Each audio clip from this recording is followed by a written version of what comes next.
In a sleepy town far removed from the hustle and bustle of the outside world, the old train station stood as a relic of a bygone era.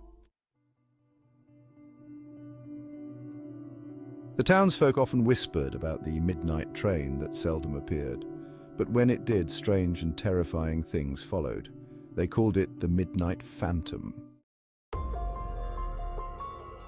One stormy night, a young man named Tom found himself stranded at the station after missing the last bus home.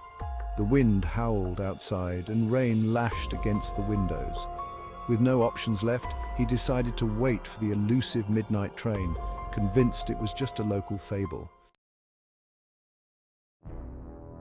As the clock struck 12, an eerie stillness filled the air, broken only by the distant sound of a train whistle. Tom's heart raced. The station was dark, and the flickering overhead lights cast unsettling shadows on the walls. He wrapped his coat tighter around himself, trying to shake off the growing sense of dread. Soon, the sound of wheels on the tracks echoed closer, and through the mist, a dim light appeared. The train, a rusty old steam locomotive, pulled into the station with a mournful screech. Its doors creaked open, revealing a narrow, dimly lit corridor. Inside, ghostly figures moved about beyond the glass, their faces obscured by shadows. Tom hesitated, but a strange compulsion urged him forward. He stepped onto the train, and the door slammed shut behind him. The interior was vast and surreal, filled with plush velvet seats that were eerily untouched by time. Up ahead, he saw a conductor, a tall figure dressed in an old-fashioned uniform, his face obscured by a dark cap. "Welcome aboard," the conductor said, his voice smooth yet chilling. "Where to, my friend?" "I just want to get home," Tom stammered, glancing around nervously at the odd passengers who sat in silence, their eyes vacant and distant.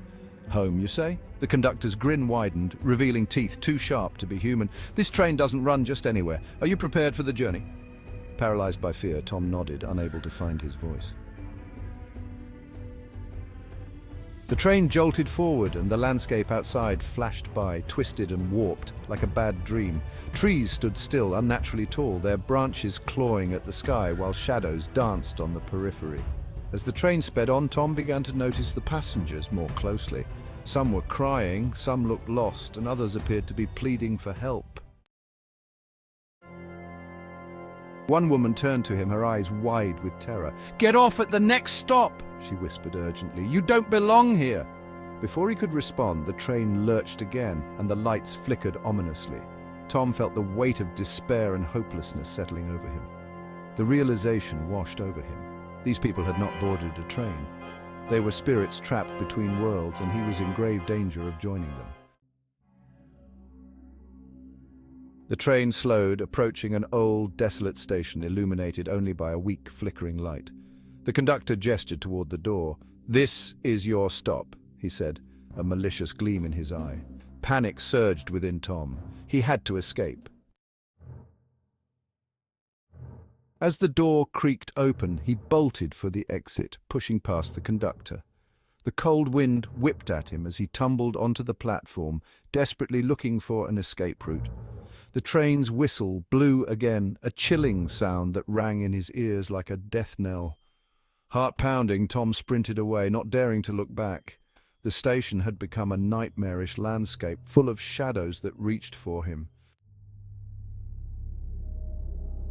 He ran down a dark path that led to the forest, determined to escape the clutches of the midnight phantom. As he fled deeper into the woods, he could still hear the whistle shrieking in the distance, echoing off the trees, a morbid reminder of the train he had narrowly escaped. The wind howled like a banshee, urging him to move faster. With each step, he felt the haunted presence of the passengers pursuing him, their desperate whispers echoing in his mind. Finally, breathless and trembling, Tom stumbled onto a small dirt road.